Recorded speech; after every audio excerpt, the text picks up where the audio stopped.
അങ്ങനെ വലിയ പ്രശ്നങ്ങളൊന്നുമില്ലാതെ 2024 തീർന്നല്ലോ. പവർ വിഷന്റെ പ്രവർത്തനങ്ങളെ ഈ ഒരു വർഷം പരിപാലിച്ച ദൈവത്തിന് നന്ദി പറയാം.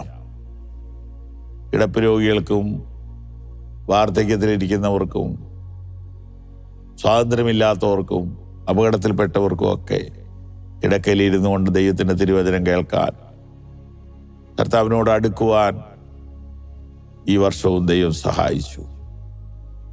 ചെയ്യണമെന്ന് ആഗ്രഹിച്ച ശുശ്രൂഷകളൊന്നും മുടങ്ങാതെ ചെയ്യാൻ വലിയവനായി ദൈവം കൃപ ചെയ്തു. ദൈവത്തിൻ്റെ സ്നേഹത്തിനായിട്ടും നിങ്ങളുടെ പ്രാർത്ഥനയ്ക്കായിട്ടും നന്ദി നന്ദി നന്ദി നന്ദി നന്ദി. കർത്താവ് നിങ്ങളെ അനുഗ്രഹിക്കട്ടെ.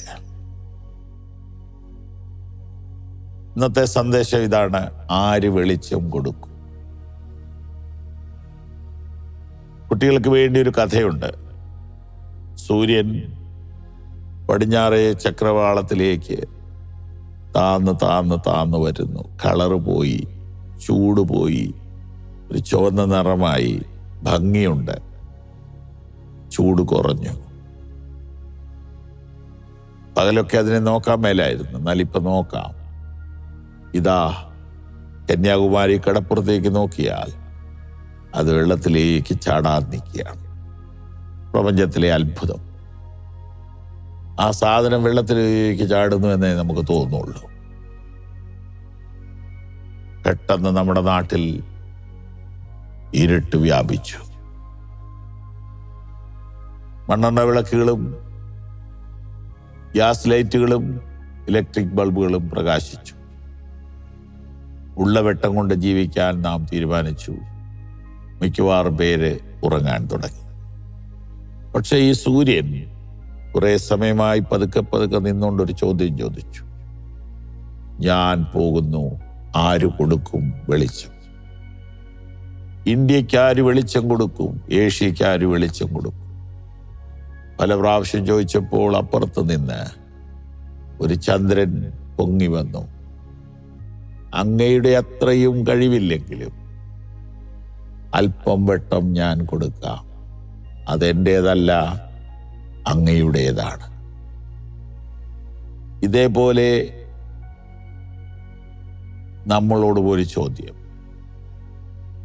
യോഹന്നാന്റെ സുവിശേഷം 9-ാം അധ്യായം 5-ാം വാക്യം: ഞാൻ ലോകത്തിലായിരിക്കുമ്പോൾ ലോകത്തിൻ്റെ വെളിച്ചമാകുന്നു.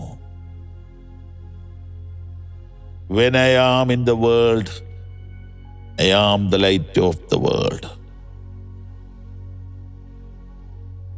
ഞാൻ ലോകത്തിലായിരിക്കുമ്പോൾ ലോകത്തിൻ്റെ വെളിച്ചമാകുന്നു.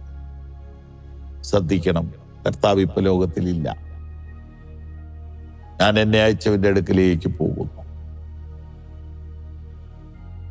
കുറഞ്ഞു ഒന്ന് കഴിഞ്ഞിട്ട് നിങ്ങൾ എന്നെ കാണുകയില്ല. ഞാൻ അപ്രത്യക്ഷനാകും. അതുപോലെ അവൻ ഒലിവുമലയിൽ നിന്ന് സ്വർഗത്തിലേക്ക് പോകുന്നത് ശിഷ്യന്മാർ കണ്ടു. പക്ഷേ കർത്താവ് ഒരു കാര്യം പറഞ്ഞിരുന്നു: നിങ്ങൾ ലോകത്തിന്റെ വെളിച്ചമാകുന്നു. വീണ്ടും കർത്താവ് പറഞ്ഞു: ഞാൻ ലോകത്തിന്റെ വെളിച്ചം. എന്നെ അനുഗമിക്കുന്നവൻ ഇരുളിൽ നടക്കാതെ ജീവന്റെ വെളിച്ചമുള്ളവനാകും. അങ്ങനെയാണെങ്കിൽ യോഹന്നാൻ 9:5 കർത്താവ് എന്താണ് അർത്ഥമാക്കുന്നത്? പകലുള്ളിടത്തോളം നാം അയച്ചവന്റെ പ്രവൃത്തി ചെയ്യണമെന്ന് പറഞ്ഞതിന്റെ അർത്ഥം എന്താണെന്നറിയാമോ? ഞാൻ എന്നെ ഏൽപ്പിച്ചത് ചെയ്തു. ഞാൻ ലോകത്തിലായിരിക്കുമ്പോൾ ലോകത്തിന്റെ വെളിച്ചമായി തന്നെ നിന്നു. ഇനി നിങ്ങളാണ് ലോകത്തിന്റെ വെളിച്ചം. ഭൂമിയുടെ ഉപ്പായും ലോകത്തിന്റെ വെളിച്ചമായും സഭയെ നിർത്തിയിട്ടാണ് കർത്താവ് പോയത്.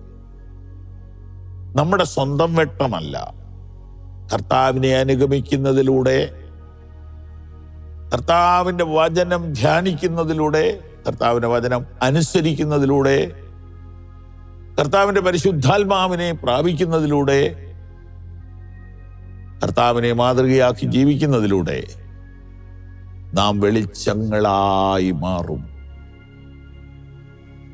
ക്രിസ്തീയ സഭ ലോകത്തിന് വഴികാട്ടിയാകണം. ക്രിസ്തീയ സഭ ഇരുണ്ട സ്ഥലത്ത് പ്രകാശിക്കുന്ന വിളക്ക് പോലെ ആയിരിക്കണം. നിങ്ങളാണിപ്പോഴത്തെ വെളിച്ചം. ഞങ്ങളുടെ ഏറ്റവും പ്രിയരായ പ്രേക്ഷകരെ, നിങ്ങൾ പോകുന്ന എല്ലാ വഴിയിലും, എല്ലാ ജോലിസ്ഥലത്തും നിങ്ങൾ ഓർക്കണം, ഞാൻ യേശുവിന് പകരം ഇവിടെ നിൽക്കുന്നു. ഈ ചിന്ത അനേകർക്ക് ആശ്വാസമാകട്ടെ. ദൈവം നിങ്ങളെ അനുഗ്രഹിക്കട്ടെ. ഈ സന്ദേശങ്ങൾ നിങ്ങൾക്ക് തുടർച്ചയായി ലഭിക്കുവാൻ പവർ വിഷൻ ടിവിയുടെ സാമൂഹിക മാധ്യമങ്ങൾ സന്ദർശിക്കുക.